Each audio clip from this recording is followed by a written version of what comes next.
Bismillahirrahmanirrahim. Assalamualaikum warahmatullahi wabarakatuh. Alhamdulillahirabbil alamin. Allahumma shalli ala sayyidina Muhammad wa ala ali sayyidina Muhammad. Segala puji bagi Allah. Pemirsa, senang sekali Damai Indonesiaku hadir kembali selama 90 menit ke depan. Kita akan mendengarkan tausiah dan juga nasihat dari guru-guru kita yang hadir sudah bersama jamaah. Ada Kiai Haji Khalil Nafis dan juga Ustadz Ahmad Khan. Kita akan mengangkat tema berkaitan dengan apa yang tadi kita saksikan bersama-sama dalam VT tadi, betapa orang sekarang ini banyak sekali menyelewengkan amanah. Ketika diberikan amanah, dia yang harusnya bertindak tegas dalam menghukum suatu kesalahan, namun justru ketika mendapatkan iming-iming harta justru diselewengkan dan akhirnya meringankan sebuah hukuman. Nauzubillah summa nauzubillah. Ini yang tidak ingin kita terjadi pada diri kita sendiri ketika kita diberi amanah, karena banyak sekali amanah yang bisa kita emban ketika utamanya ketika kita menjadi pemimpin keluarga. Nah, kita akan bersama-sama belajar dan juga mendengarkan nasihat guru-guru kita ketika amanah itu dari Allah justru diselewengkan. Kita akan mendengarkan nasihat dari guru-guru kita. Pemirsa, disiarkan langsung dari Masjid Nur Setia Asih, Jalan Inspeksi Kalimalang, Tambun Selatan, Bekasi, Jawa Barat. Inilah Damai Indonesiaku yang dipersembahkan oleh Sarung Wadimor, tentu sarung kita. Selamat menyaksikan. Assalamualaikum warahmatullahi wabarakatuh.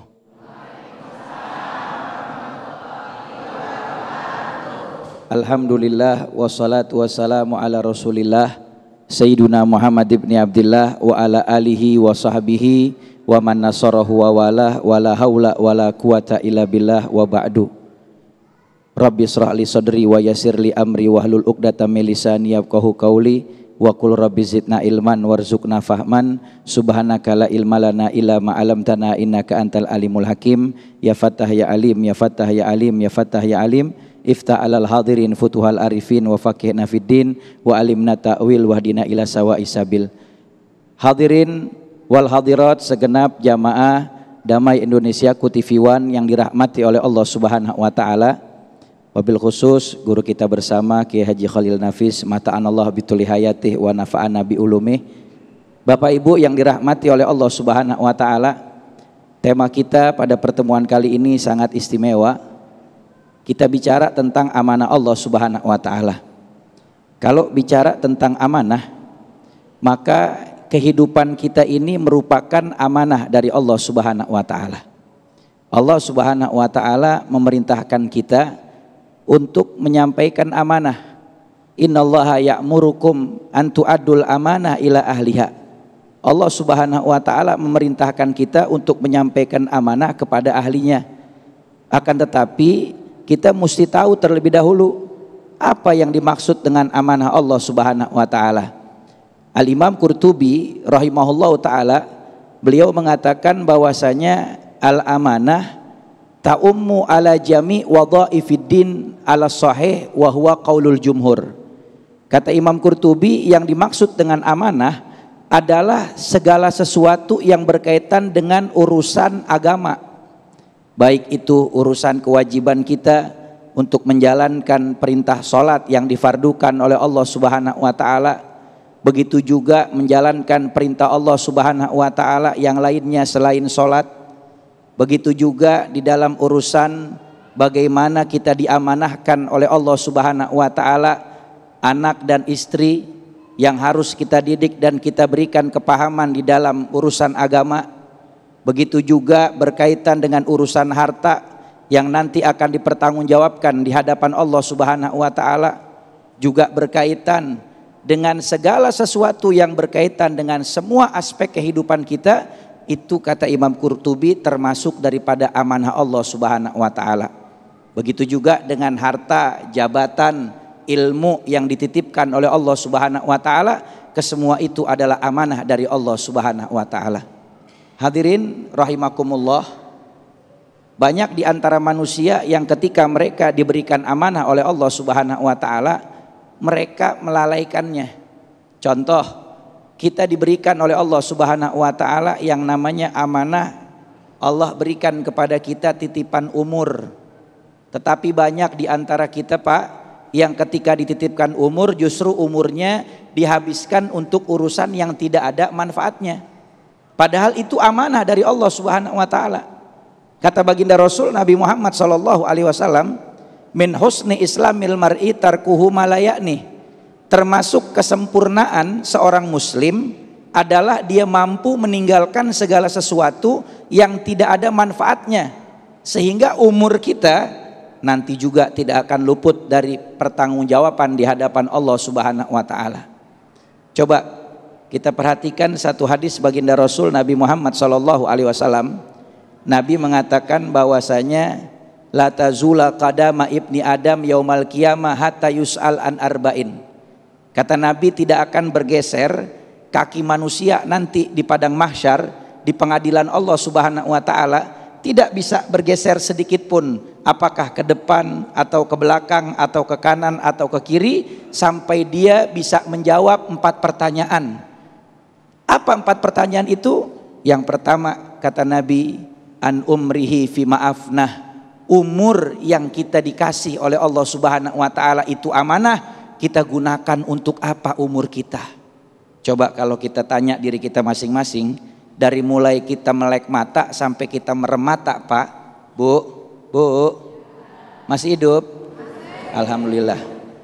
Kita dari mulai melek mata sampai merem mata, tanya sama diri kita, waktu kita ini lebih banyak terbuang untuk urusan yang manfaat atau terbuang untuk urusan yang tidak ada manfaatnya?